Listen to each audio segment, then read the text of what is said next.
উফ কি গরম! তো এই গরমেতে আমি দুপুর খাওয়া দাওয়া করে বেরিয়ে পড়েছিলাম। আজকে ছিল আমার একটা পার্টি মেকআপ। তো আজকের লোকেশনটা ছিল নহটা ফুলবাড়ি। তো আমি সেই মতো রাস্তায় চলে এসেছিলাম।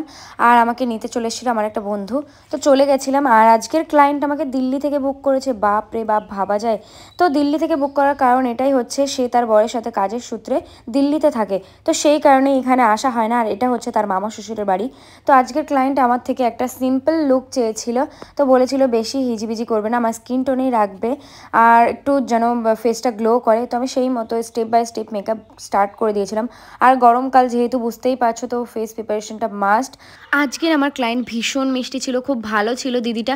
তো একটু বেশি কথা বলে, যেটা আমিও করি, কোনো সমস্যা নেই। কথা বলার রিজন এটাই হচ্ছে যে তার বর কাজের সূত্রে সারা দিনটা বাড়ির বাইরে থাকে, সে কথা বলার কাউকে পায় না। তো তার মনে অনেক কথা জমে থাকে, এটা এটা স্বাভাবিক ব্যাপার। তো আমার সাথে সেই গল্পই করে নিচ্ছিল। আর আমার গল্প করতে করতে কাজ করতে খুব ভালো লাগে। তো যাই হোক, তারপরে মেকআপে ফিরে আসা যাক। আমি প্যাকের একটা মাইক্রো ফিক্সার দিয়ে বেসটাকে সেট করে নিয়েছিলাম। তারপরে এটা হচ্ছে আমার মোস্ট ফেভারিট একটা পার্ট, হাইলাইটার।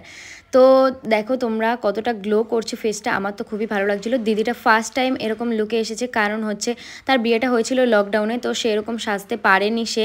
তো তাই জন্য তার সাজাটা অসম্পূর্ণ থেকে গেছিলো। তো এইটা হচ্ছে পুরো ফাইনাল লুক। তোমাদের কেমন লাগছে অবশ্যই জানিও। আর তোমরাও তোমাদের স্পেশাল ডেতে আমার কাছ থেকে সাজতে চাইলে এই নাম্বারে কন্ট্যাক্ট করো, 8649820760। এই নাম্বারটা আমি আরেকবার বলে দিচ্ছি, 8649820760। তো টাটা, আজকের মতো এখানেই শেষ করছি। বাই।